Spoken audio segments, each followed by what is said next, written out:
For holistic healing through art, writing, farming, and the making of combat paper out of military uniforms. She's working on her first book of poetry. Jenny?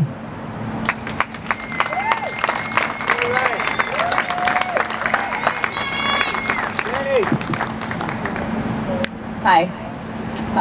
I'm a female combat veteran, in case you've never seen one. Here I am.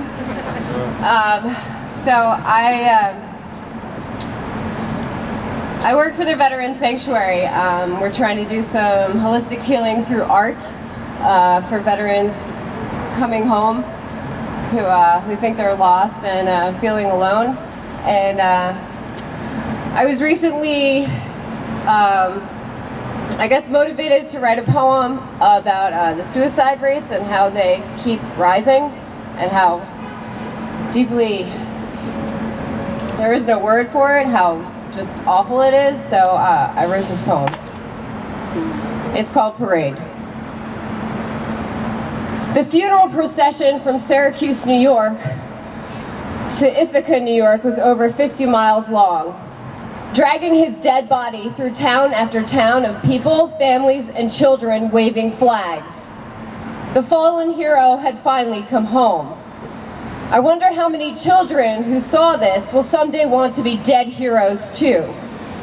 I did not wave a flag that day or any day since my return. I still can't help but think that could have been me, but it wasn't. The hero was hit by a suicide bomber on a motorcycle, struggled to live, but didn't make it. That was not me. I was missed by IEDs, bullets, mortars, RPGs. Is it luck? Was it God? Was it the devil?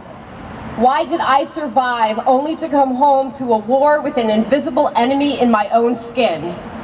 I live in a dream called my life, where good things don't seem real or sustainable.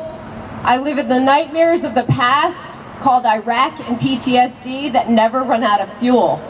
Is it better to be a dead hero or a living, fucked up, addicted, crazy veteran? Suicide rates soar, but no one calls them heroes. So on this day, I'm going to have a parade for those brave young men and women that killed themselves. I was not brave enough to follow through, and I admire them. These dead decided they couldn't live with who they became, who they are, accept what happened, or find healing. The barriers and obstacles that they weave through while carrying the burden of war consumes them with despair and failure, and their actions are branded on the soul as reminders of what they did over there. These failures are punishable by death.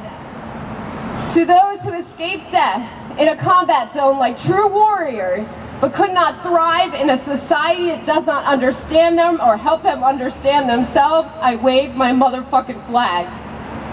The parade runs every 90 minutes.